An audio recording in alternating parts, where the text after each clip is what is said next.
අද අපේ රටේ ජනතාව මේ දිනාගෙන තියෙන ජයග්‍රහණ අයිතිවාසිකම් සියලු දේ අද භුක්ති විඳිනවා වගේම මතු පරම්පරාවට දායාද කිරීමේ වගකීම අපි සතුව තියෙනවා. අද අපි මේ භුක්ති විඳින සියලු ජයග්‍රහණ අයිතිවාසිකම් අද භුක්ති විඳීමේ කාර්යභාරය අපි සිදු වෙනවා වගේම ඊළඟ පරම්පරාවට දායාද කිරීමේ වැඩපිළිවෙලක් තමයි අපි මේ නිල් බලකාය හරහා කරන්නේ. අපි තරුණ කාලෙදී දේශපාලනය කරලා මේ රටේ නිවැරදි දැක්මක් සහිතව ආණ්ඩුව බීකරන කටයුතු කරා. ඒ ආණ්ඩුව බීකරනකොට අපිට නිවැරදි නායකත්වය ලබා ගැනීමේ ප්‍රශ්න වගේම අපිට නිවැරදි වැඩපිළිවෙල දැකීමේ අවස්ථාවක් අපිට තිබුණේ නැහැ.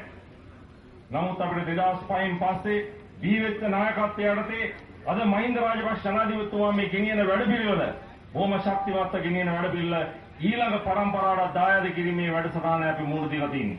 ඒක එක වැඩ කොටසක් මේ නිල් බලකායෙන් කෙරෙන්නේ. මේ නිල් බලකාය කියන්නේ මේ රටේ ජීවය, මේ රටේ තරුණ ජීවය.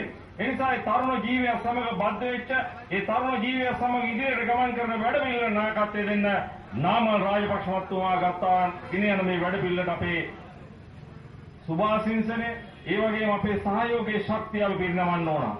අපේ දේශපාලන කාලසටහනේ වෙනත් පෞද්ගලික වැඩපිළිවෙල නැහැ.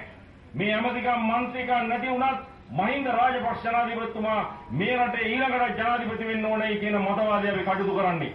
ඒ වගේම මේ වැඩපිළිවෙල ඉදිරියට ගෙනියන්න, මේ වැඩපිළිවෙල ආරක්ෂා කරගන්න, මේ වැඩපිළිවෙල ඊළඟ පරම්පරාවට දායාද කරන්න මේ රටේ ඊළඟ නායකත්වය ලෙස බිහි වෙන්න ඕන නාමල් රාජපක්ෂ මන්ත්‍රීතුමා කියන එකත් අපි සඳහන් කරන්න ඕන.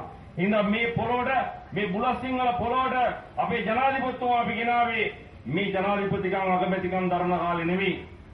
අපි මේ රටේ නිවැරදි දේශපාලන වැඩපිළිවෙල සඳහා මේ පොළොව සකස් කරන්න බුලත්සිංහල පොළොව එදත් විවෘත තිබුණා. ඒ නිසා ඉදිරි අනාගතයේ මේ රටේ නිවැරදි වැඩපිළිවෙල සඳහා නාමල් රාජපක්ෂ මන්ත්‍රීතුමාට මේ පොළොව විවෘතයි කියන එක මතක් කරමින් මේ ජයග්‍රහණ ආරක්ෂා කිරීම සඳහා එළඹෙන ඕන අවස්ථාවකදී බුලත්සිංහල ආසනයේ ජනතාව අත්අල් බැඳගෙන ශක්තිමත් ඔබතුමා සමග ඉන්නවා කියන එක මතක් කරමින් නිල් බලකායට ජය වේවා, ශ්‍රී ලංකා නිදහස් පක්ෂයට ජය වේවා, අධිකාර ජනාධිපතිතුමාට ජය වේවා කියලා ප්‍රාර්ථනා කරන අතර අපි ඊළඟ නායකත්වයෙන් අපි නාමල් මන්ත්‍රීතුමාට අපේ සහාය ශක්තියත් එතුමාට ජය වේවා කියලා ප්‍රාර්ථනා කරමින් මම නින්දා බොහොම